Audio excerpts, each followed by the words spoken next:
Agora, dentro de campo, Mauro, Corinthians também vai muito mal com o Dorival Júnior. Tá jogando mal, não tá conquistando resultados. Se eu não me engano, dos últimos 8 jogos só foi uma vitória contra o Ceará, né? Dos últimos 8 ou 9 jogos foi uma vitória do Corinthians do Dorival Júnior contra o Ceará.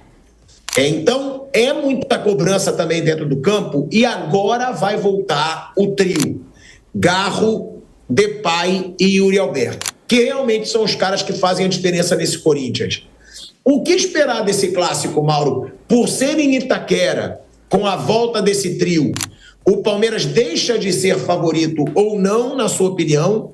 Lembrando que o Palmeiras está disputando ali a liderança do Campeonato Brasileiro, né? Está muito perto do Cruzeiro e do Flamengo, com um jogo a menos, e que o Palmeiras é o time que mais venceu o Corinthians dentro da casa do Corinthians, né? Foram 6 vitórias do Palmeiras dentro de Itaquera, Mauro César Pereira. O Corinthians até que foi bem no sábado, eu achei. No primeiro tempo, não. O time que o Dorival colocou, o Botafogo só não liquidou porque não teve competência. Foi um time que teve domínio, né, mas não traduziu isso no placar. Ficou só com 1-0. Aí, com as mudanças depois do intervalo, o Corinthians voltou mais forte e poderia até ter virado o jogo. Então, no cômputo geral, acho que até que foi uma atuação, foi uma partida boa para o Corinthians. Porque o primeiro tempo dava pinta de que poderia ser liquidado o jogo com uma derrota para o Botafogo ainda antes do intervalo.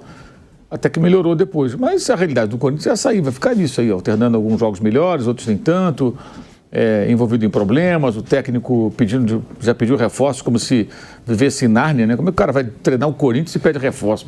Acha mesmo que dá para contratar mais? Na última entrevista coletiva, Mauro, eu estava em Itaquera, ele falou em 4 reforços. É loucura isso, né? O que o Dorival está pensando? Porque ele ficou na seleção, Dorival. Lá você pode reforçar com quem você quiser. Só ter o passaporte brasileiro. Você convoca o jogador que quiser. Mas não conseguiu ficar por lá. É brincadeira isso também, né? O treinador de futebol tem que ter um mínimo de noção, gente. Peraí, não, eu estou assumindo o comando de um grande clube numa crise sem precedentes. Eu não posso pedir reforço. Eu vou trabalhar com esse jogador, não vai contratar. É como o Crespo no São Paulo. O cara, o 4, não adianta ele pedir. O São Paulo não tem condição de contratar. Fica aí tentando buscar um ou outro ali, porque tem um elenco muito curto, né? Dispensou muitos jogadores no começo da temporada. Mas o técnico, quando vai trabalhar num determinado clube, tem que saber qual é a realidade dele, cara. Sabe? Isso é uma loucura. Mas, enfim, o Corinthians vê disso aí. Um brilhareco aqui, outro ali, e vai tentar tudo nessa competição agora. Para o Corinthians, a Copa do Brasil é tudo. E como joga em casa, primeiro jogo, né? Vai tentar adquirir aí uma vantagem. Isso acho que causa para o Palmeiras um problema, né? De não ter condições, pelo menos em tese, de poupar titulares e tudo e priorizar o brasileiro nessa hora, porque a pressão vai ser muito grande por um resultado, especialmente por ter perdido o título estadual para o Corinthians. Então o torcedor vai ficar cobrando. O Palmeiras já deu a Cesar no passado e pegou o Flamengo. Aí não tinha como também você entrar com um time misto e priorizar a Série A. E agora isso se repete novamente com esse confronto com o Corinthians. Mas você acha o Palmeiras favorito, Mauro? No confronto, sim. No confronto, sim. Embora não venha jogando tão bem, está vencendo jogos. E é mais time, né? É um Palmeiras, ô Flávio Prado, se a gente for ver agora, aqui, a situação da tabela, o Palmeiras tem jogo a menos. Até tem a menos que o Flamengo, né? Que o Flamengo também tinha jogo a menos. Flamengo tem 16 jogos, o Palmeiras tem 15. O Palmeiras tem 2 jogos a menos que o Cruzeiro e tem 1 jogo a menos que o Flamengo. Se o Palmeiras vence os 2 jogos a menos que ele tem, ele vai a 36 pontos. Ele vai a 36 pontos. Só que aí o Flamengo tem 1 jogo a menos também. O Palmeiras, vamos calcular contra o Cruzeiro. Se o Palmeiras vence os 2 jogos a menos que ele tem contra o Cruzeiro, ele vai para 36. Então ele já passaria o Cruzeiro e ficaria ali brigando com o Flamengo. O Palmeiras está numa situação que ele está brigando praticamente de igual para igual ali com o Flamengo. Praticamente. Que é sempre a disputa que a gente acha que vai acontecer em todos os títulos. Libertadores, Copa do Brasil, Brasileiro, sempre a gente coloca o Palmeiras com o Flamengo. O Palmeiras, ele mudou o time inteiro, praticamente, daquela final do Campeonato Paulista contra o Corinthians, né? Inclusive, alguns dos seus principais jogadores. O Estevão já saiu, o Richard Rios saiu, a gente fala muito do peso desses jogadores, mas também foi um clube que contratou R$500 bilhão em contratações. Dá pra gente dizer que mesmo com esse time novo e com a volta do trio é favorito? E o que esperar desse jogo, né, Flávio? Porque às vezes a gente diz, o clássico, tá chegando o clássico. Eu mesmo às vezes falo, dessa vez estou esperando o jogão, e quase nunca vem jogão. Quase nunca vem jogo bom. Vem aqueles jogos xoxos, com os dois com medo de perder, um golzinho ali, outro aqui. Dá pra esperar, Flávio, um bom jogo, já que o Palmeiras vencendo, ele vai se aproximar ainda mais da liderança. E o Corinthians tem a volta desse trio, que realmente é quem faz esse Corinthians jogar? Olha, Pilhado, primeiro o favoritismo do Palmeiras em 2 jogos é uma coisa que parece clara a todos, não tem nada do outro mundo. Para o Corinthians é um jogo muito mais importante, porque é o que ele pode brigar para valer. Se eliminar o Palmeiras, melhora muito o ambiente por lá, apesar das dívidas, apesar de tudo. E no caso de uma derrota, coisa pior ainda mais. Então, o jogo do Corinthians é muito decisivo, é muito importante. Não acredito em jogo bonito, bem jogado. Acho que vai ser um jogo amarrado e goleiro vai se contundir pra caramba amanhã também. Eles vão se machucar, vão ficar enrolando. Mas, Flávio, eu tava falando muito do brasileiro, né, que o Palmeiras está brigando. Por quê? Porque o Palmeiras pode poupar nesse jogo. Você não acha que o Palmeiras pode poupar?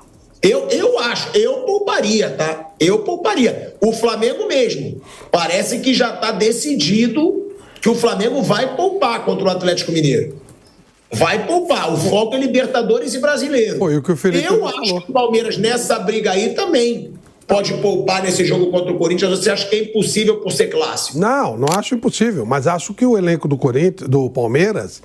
O Palmeiras é um time em montagem, na verdade, você não sabe, você não consegue dizer exatamente qual é o time titular do Palmeiras. Acho que ele vai tirar alguns jogadores básicos, mas mesmo esse time B do Palmeiras, chega a ser B porque é todo mundo mais ou menos do mesmo nível, né? Não tem, com a saída do Estevão a coisa nivelou, mas são todos bons jogadores, tipo, jogador nota 6, nota 7, né? E aí você tem um elenco competitivo de qualquer forma. E o Corinthians tem muita dificuldade, vai enfrentar um adversário que, entre aspas, no jogo de amanhã, é um franco atirador. E o Palmeiras, ele é muito pragmático. O Palmeiras, ele sabe jogar fechado e contra-atacar. Aliás, é o que ele sabe fazer. Quando ele joga em casa, ele tem muita dificuldade. As ideias táticas do Abel são limitadas.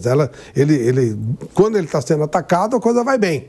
Ele joga bem, ganha jogos fora de casa. Quando é em casa, a coisa é mais complicada. Aí o campo fica ruim, aí faz frio, aí bate vento, aí o negócio engrossa, né? Quando exige uma criatividade tática maior. Mas amanhã a condição do Corinthians o Corinthians vai ter que sair mais pro jogo, né? Então, acho que favorece o Palmeiras, que embora deva poupar alguém, também concordo que vai partir desse princípio de priorizar Campeonato Brasileiro e Libertadores. Mesmo assim, o elenco do Palmeiras permite a ele conseguir alguma coisa. Mas acho que até pelo nível do Palmeiras ele vai conseguir travar o jogo, por isso que eu acho muito difícil que o jogo seja um jogo de um nível legal. Claro que eu quero, né? A gente vai ver o jogo, vai trabalhar no jogo, a gente quer jogão. Mas eu acho que é muito ilusório isso. Nós vamos ter um jogo extremamente disputado e com muito goleiro se machucando. Eu acho o seguinte, Raí, eu tava vendo aqui a tabela do brasileiro. Na próxima rodada o Palmeiras vai pegar o Vitória, fora de casa. O Flamengo vai pegar o Ceará, embalado pela vitória contra o Cruzeiro, fora de casa. E o Cruzeiro vai ter o jogo mais difícil. O Cruzeiro vai ter o Botafogo fora de casa. Botafogo fora de casa, tudo bem. Empatou com o Corinthians, não jogou bem, mas é um adversário mais difícil do que o Ceará e o Vitória, na minha opinião, dentro de casa. Ou seja, se eu sou o Abel Ferreira, eu poupo, tá? Eu poupo na Copa do Brasil. Eu penso o Palmeiras exatamente igual eu penso o Flamengo. Porque eu acho que os dois vão brigar até o final pela Libertadores e pelo Brasileiro. Posso estar errado? Posso. Ainda mais o Flamengo, vai pegar um baita rival agora que não está numa fase boa, na Libertadores, que é o Internacional. Não dá para dizer, o Flamengo vai passar. Não. Mas eu acredito que Flamengo e Palmeiras, se jogarem tudo que podem, vão longe na Libertadores e no Brasileiro. Eu pouparia um pouco, mas você acha impossível por se tornar de um Corinthians e Palmeiras? Eu acho que o Abel não vai poupar, Pilhado. Acho que ele vai com força máxima nesse jogo, dentro do que ele puder ali. Talvez tire um ou outro jogador, mas assim, a base, 8, 9 jogadores, eu acho que serão mantidos do time titular. Eu não imagino que o Abel vá descartar aí a disputa da Copa do Brasil, porque ele também não tem feito muito isso nos últimos anos, né? Mesmo quando o Palmeiras está envolvido em 3 frentes, e no ano passado durou pouco esse período, é fato.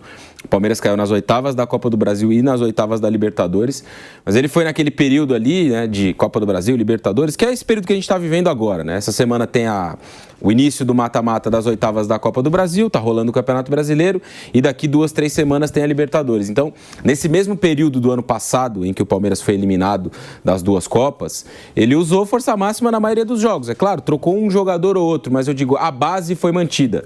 É diferente um pouco do que fez, por exemplo, o Dorival no primeiro tempo lá do jogo contra o Botafogo. Ele tirou quase todo mundo do time titular. Tinha ali o Hugo Souza do time titular, tinha o Carrilho no meio-campo, um ou outro jogador de defesa, que a defesa do Corinthians muda muito, né, entre os jogos, porque ninguém consegue se firmar.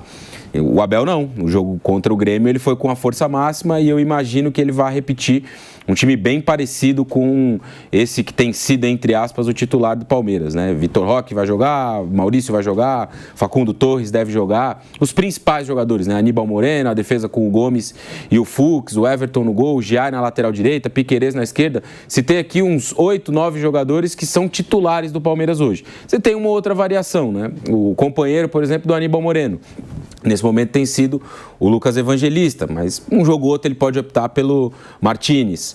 Um jogador que complementa ali o ataque do lado direito. Já foi o Felipe Anderson, acabou se lesionando, do lado esquerdo, melhor dizendo, né? Foi o Felipe Anderson, acabou se lesionando, tem o Sousa sendo preparado para jogar por ali, pode ser uma novidade. Mas acho que entre 8 e 9 peças aí do time que jogou, por exemplo, contra o Grêmio, eu acho que o Abel vai manter para esse clássico contra o Corinthians na quarta-feira. Né? É um clássico, é o grande clássico, na verdade, né, dessa Copa do Brasil, porque são rivais ali regionais também. Provavelmente vai ser a maior rivalidade dessas oitavas de Copa do Brasil.